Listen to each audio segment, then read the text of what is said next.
Well, well, well. Hello, you beautiful little ticking time bomb. Funny thing about time bombs, nobody ever blames the clock. They blame the boom.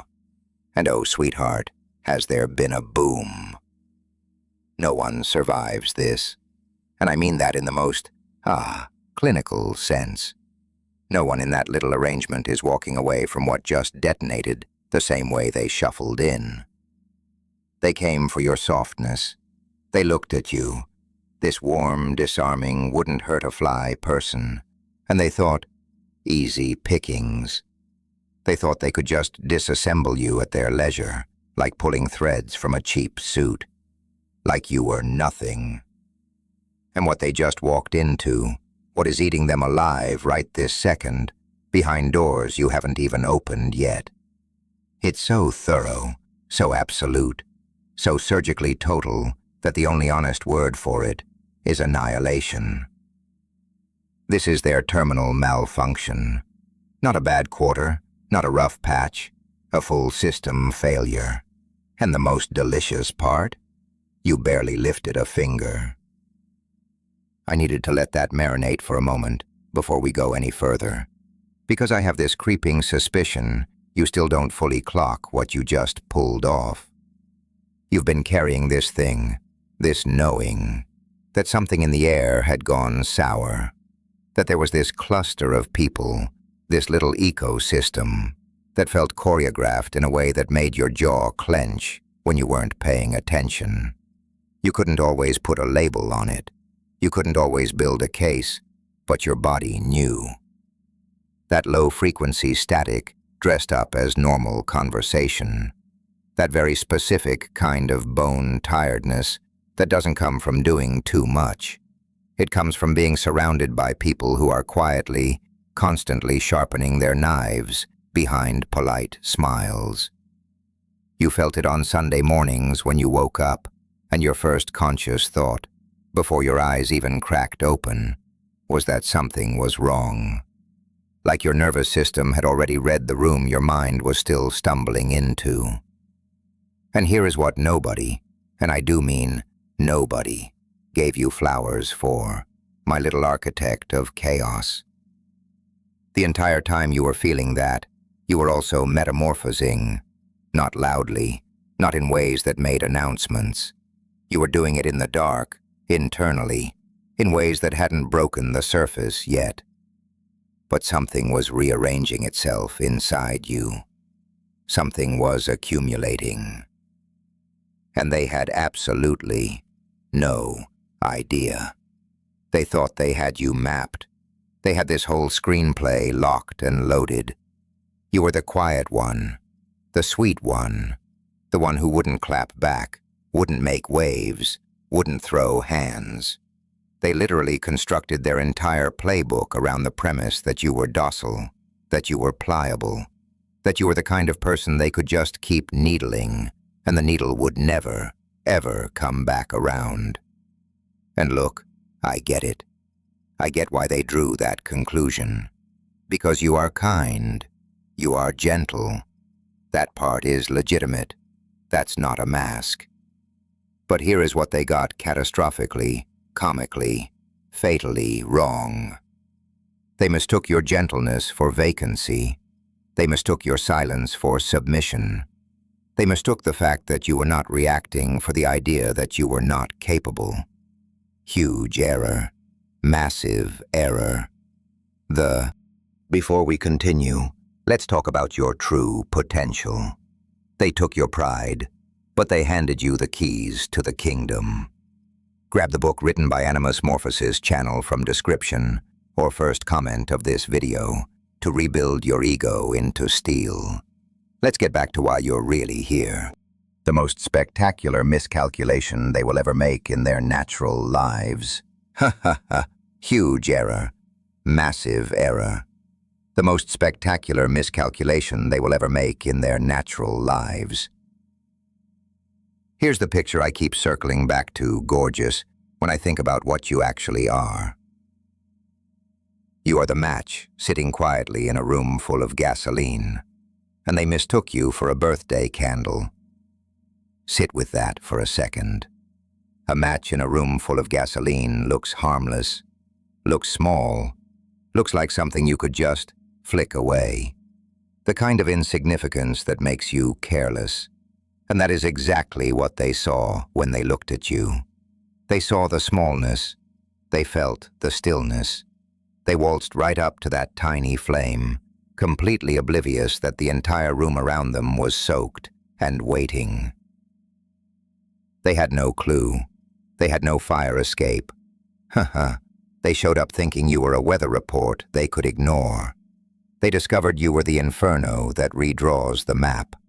They mistook your composure for a lack of teeth, but your spirit was the sharpest scalpel in the operating theater. And it was always like that. Not because you couldn't cut, but because you hadn't needed to. Yet. Because while they were busy assembling their little committee, gathering recruits, swapping receipts, constructing this whole group project built on their shared fan fiction about you, you were just becoming. You were moving through whatever you were moving through, and you were feeling every ounce of it. You were having the brutal nights and the heavy, disorienting mornings and the moments where you stood in your kitchen at 2 in the afternoon and felt this inexplicable grief that you couldn't even begin to articulate. You were doing all of that. And somewhere in the middle of all of that, something was getting sharper. Here is where things get unhinged, and I need you to really track with me, my little spark. The group thought they needed intelligence on you.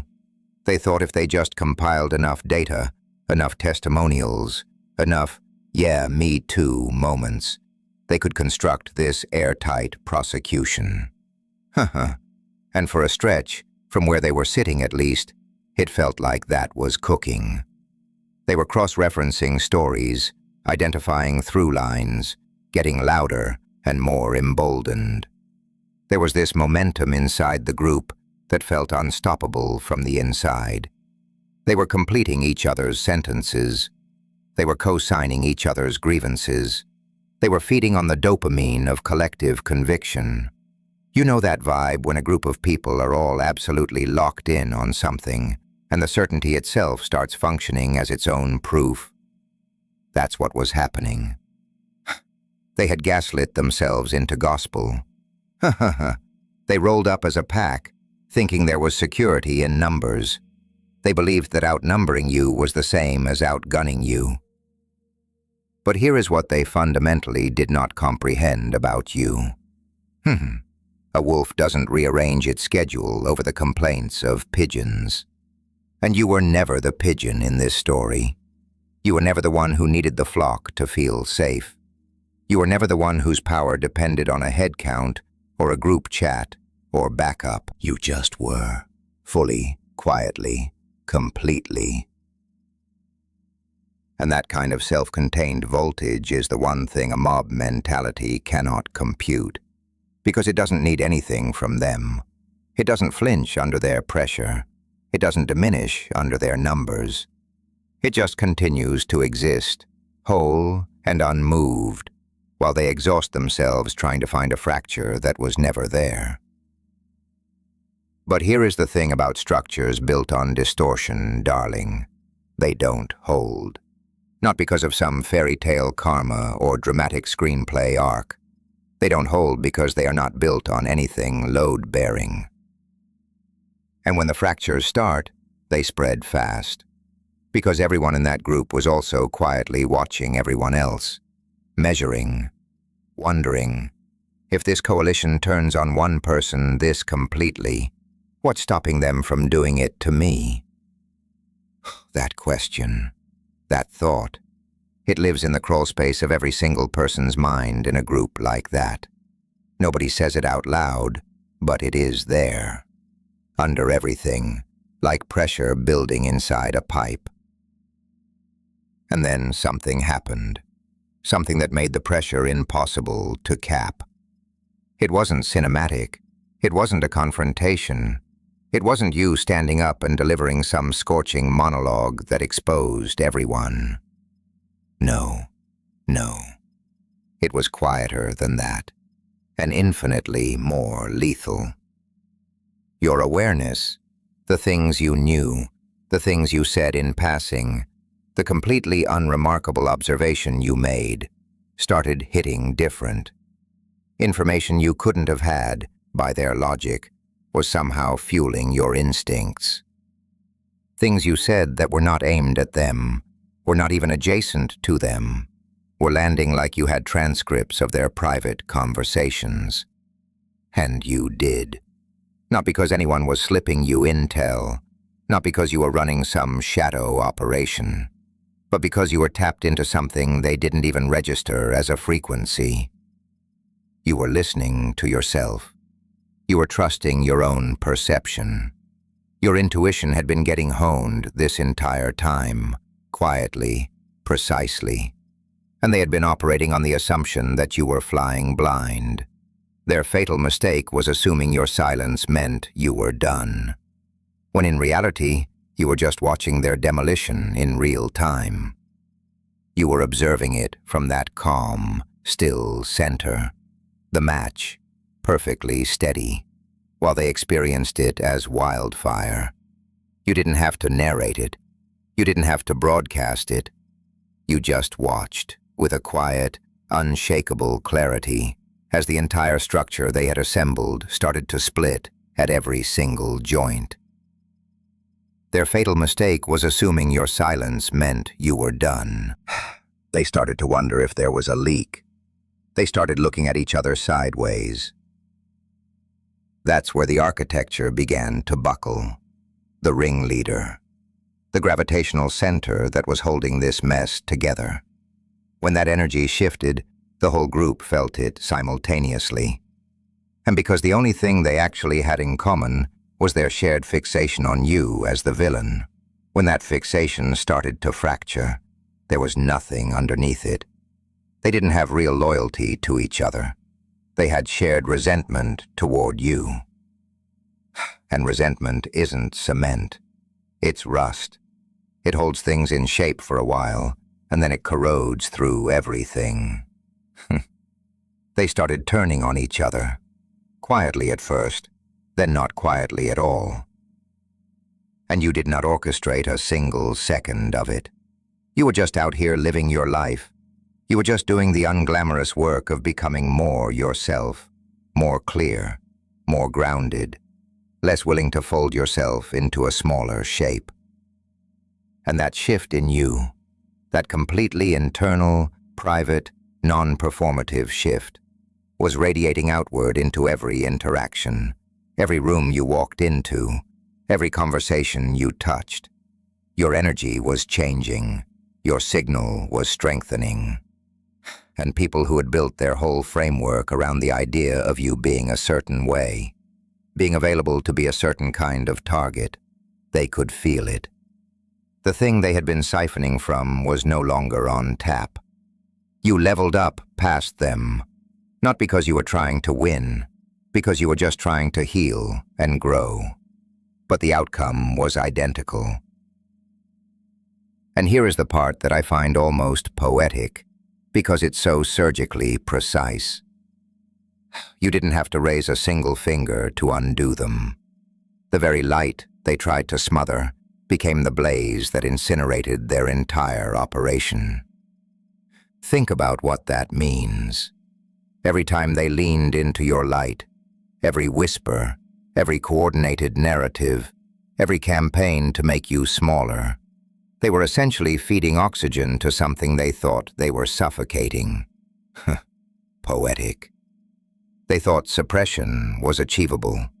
They thought if they applied enough collective weight, the thing in you that was alive and clear and undeniable would just go dark. Instead, it burned hotter and steadier and cleaner. And eventually that heat reached everything they had built, and it did not survive contact.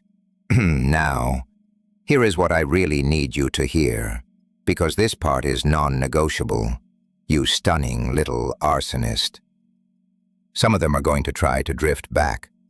Some of them are already testing the waters. There is going to be this attempt at casual re-entry, like nothing happened. Like there isn't this entire archive of what they did and who they were in that group, and what they said and what they believed. They are going to show up with this energy that wants to be absolved without ever actually naming what needs absolving. They are going to try to normalize contact again, because they felt something when they lost proximity to your energy, and they want it back. I need you to understand what that is. It's not evolution. It's not remorse. It's recognition of power. They felt what it was like to be in your gravitational pull when things were good, and they want re-entry. But they are coming back as the exact same person who chose to be in that group, and that matters. Your peace is non-negotiable. That has to be the thing that steers you here. Not revenge, not punishment, not even justice necessarily. Just the uncompromising protection of the space you have constructed inside yourself, because that space is where your power actually lives. It's not in the collapse of their little coalition, as deeply satisfying as it is to watch. The real power is in the fact that you stopped being available to be diminished. You stopped apologizing for the room you take up.